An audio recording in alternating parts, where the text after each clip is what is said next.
Every night, at exactly 2:17 a.m., weirdly, my doorbell rang.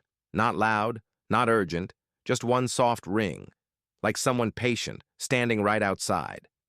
The first time it happened at 2:17 a.m., I ignored it. I told myself it was nothing, a glitch, a dream. But the second night, at exactly 2:17 a.m., my doorbell rang again. That's when I checked the camera.